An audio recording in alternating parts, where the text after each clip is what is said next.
Ramai yang mungkin tidak tahu mengenai kejadian mistik menimpa anak penyanyi veteran Uji Rashid, iaitu Chico Harahap, beberapa tahun lalu. Ketika itu Chico yang juga merupakan seorang pelakon yang sering muncul dalam filem tempatan, dikabarkan sukar untuk bercakap dan tidak mengenali sesiapa. Dipercayai menjadi mangsa penganiayaan pihak tertentu. Sejak dari itu nama Chico menyepi dari industri.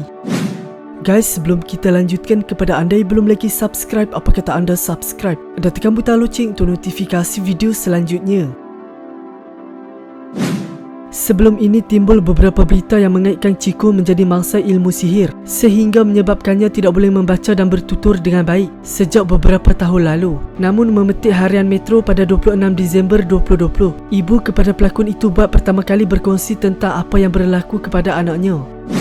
Penyanyi veteran Uji Rashid mendedahkan mengenai kisah anaknya yang juga pelakon, Chico Harahap Rashid, yang pernah diracun. Uji berkongsi perkara itu ketika muncul sebagai tetamu undangan dalam program Bual Bicara Telekong Talk yang dikelolakan oleh pakar motivasi Prof. Dr. Muhaya di Facebook.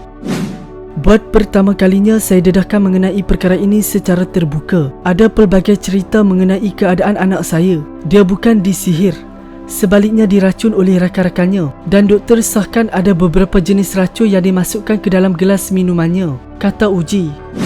Menurutnya racun yang dimasukkan ke dalam minuman Chico itu ketika anaknya hadir pada satu majlis, ia mampu membuat seseorang kehilangan nyawa dalam masa 4 jam. Doktor maklumkan racun itu mampu membunuh Chico dalam tempoh 4 jam. Namun dengan kuasa Allah SWT, usia Chico masih lagi dipanjangkan sehingga ke hari ini, katanya. Uji juga berkongsi bagaimana anaknya muntah-muntah ketika dia terlantar sakit selama beberapa hari.